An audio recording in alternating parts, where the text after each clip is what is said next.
રાધે રાધે, જય Shri Krishna. And first of all happy Makar Sankranti all. And હું થોડીક ફ્રેશ થઈ નાહી ધોઈ એટલે લેટ થઈ ગયું છે, તડકો આવી ગયો છે, બટ મારે મોર્નિંગનો જ વ્લોગ સ્ટાર્ટ કરી દેવો હતો. એન્ડ થોડુંક અમે જમ્યા એટલે લેટ થઈ ગયું. તો ફિલહાલ અમારા ધાબે કંઈ વ્લોગ લેવાય એવું હતું નહીં, એટલે હું સામેવાળા અંકિતા ભાભીના ઘરે વ્લોગ લેવા આવી ગઈ છું એના ટેરેસ ઉપર. અને અહીંયાથી બહુ મસ્ત રાજકોટનો વ્યૂ દેખાય છે. હેલો અંકિતા ભાભી.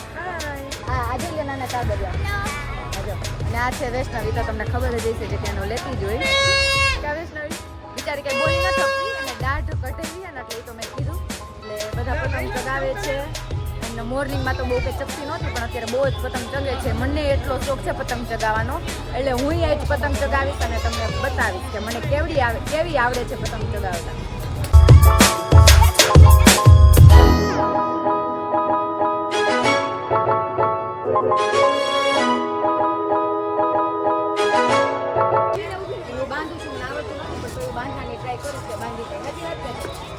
જો આ પતંગ ચગાવે જોઈએ. બસ બસ બસ બસ લેજે લેજે. બસ મારી પતંગ તોડી નાખી. જો પતંગ તૂટી ગઈ મારી. હવે ફિલહાલ 2 વાગવા આવ્યા છે. એન્ડ અમારે તો સવારનો નાસ્તો અને બપોરનું જમવાનું એ બે એક જ હોય, એટલે અમે નાસ્તો કરીને નીકળી ગઈ હતી. અને શેરીવાળાને તો નાસ્તો મતલબ જમવાનું બાકી હતું, એટલે એ બધા જમવા વયા ગયા છે. કોકના ઘરે ચાપડી ઊંધિયું, કોકના ઘરે ચાપડી શાક અને ઊંધિયું. હા, તો એ બધા સૌની ઘરે ખાવા બેસી ગયા છે. એન્ડ હું ને વૈષ્ણવી સૂક્યું છે. ચાર્જિંગ સાવ છે નહીં, લાઇટ પણ છે નહીં. લાઇટ શું કાઢતા છે કાંઈ વૈષ્ણવી? તો ફિલહાલ અમે જઈ રહ્યા છીએ અમારી ફ્રેન્ડના હોમ. અત્યારે બ્રેક છે, લોકો પતંગને એવું ચગાવતા નથી અને લાઇટ પણ નથી અને સાવ ચાર્જિંગ પણ નથી. પણ તોય મારો વ્લોગ હું આખો દિવસમાં કન્ટિન્યુ જ રાખીશ. ચાલીને જાય છે, તડકો એવો છે, લોકો પતંગ નથી ચગાવતા. તો તમે થોડીક વાર અમને એમ થયું કે હાલો કંઈક આટા મારી, એટલે મારી થોડીક નીંદરે કરી લીધી. એન્ડ પાછા ટેરેસ ઉપર આવી ગયા છે. અત્યારે તડકો તો લાગતો છે ને, એટલે થોડુંક આમ મજા આવે, પણ ઠંડી એવી લાગે છે. છાંયો થઈ ગયો છે ને એટલે. એન્ડ હવે બહુ ફાઇન વ્યૂ છે, જોઈ શકો છો તમે. પતંગ ચગાવવા માટે કિન્ના બાંધવા પડે, બટ મને આવડતા નથી એટલે કિન્ના બાંધે છે.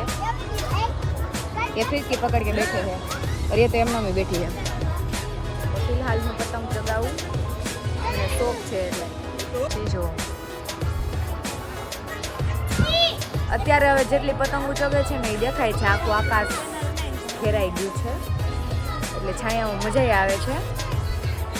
તો આજે અમારી શેરીમાં ભજીયાનો પ્રોગ્રામ છે. હા, પાણીપુરીનો હતો, બટ પાણીપુરી સોરી ભેળનો હતો, પણ કેન્સલ કરીને અમે ભજીયાનો પ્રોગ્રામ રાખ્યો છે. એટલે અમારી શેરીની બાઈઓ તો નીચે છે, બટ અમે ઉપર છે એન્ડ વ્યૂ માણી રહ્યા છીએ. અમે બીજા ધાબા ઉપર આવી ગયા છે. અહીંયા તમને મહિલા મંડળનું ગ્રુપ દેખાશે, જોઈ લો. જોઈ શકો છો, ખાય છે બધા. ચણા ખાઈ છે, શેરડી ખાઈ છે, હજી એક ચણા ખાઈ છે. અહીંથી પણ મસ્ત વ્યૂ આવે. પતંગ તો ચકતી નથી એટલે પપડા વગાડે.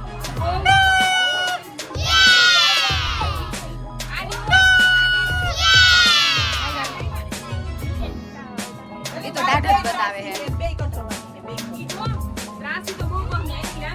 મહિલા મંડળ અંકિતા ભાભીને એટલો શોખ ને ફોટા પાડવાનો, વિડીયો ઉતારવાનો. હું જ્યારે વિડીયો ઉતારતી હોય ને અંકિતા ભાભી મને સામું જ જોતા હોય અને દાંત કાઢે અંકિતા ભાભી. અમારે ભજીયા બનાવવાનો પ્રોગ્રામ ચાલુ થઈ ગયો છે, જોઈ શકો છો તમે. આ મારી શેરી છે. ગુજરાતીઓને ભજીયા ના હોય તો મજા જ ના આવે, એટલે આજે અમે ભજીયાનો પ્લાન કર્યો ને. વૈષ્ણવીને બહુ ભાવે ભજીયા, એટલે મને ભાવે બહુ નહીં, બટ ઓછા એમ. તો ચાલો હવે ભજીયા બની ગયા છે, અમે ખાઈ લઈએ. આટલી કંઈ ક્લિપ છે નહીં. ગુડ નાઇટ, રાધે રાધે, જય શ્રી કૃષ્ણ. મળીએ આગળ બ્લોગ.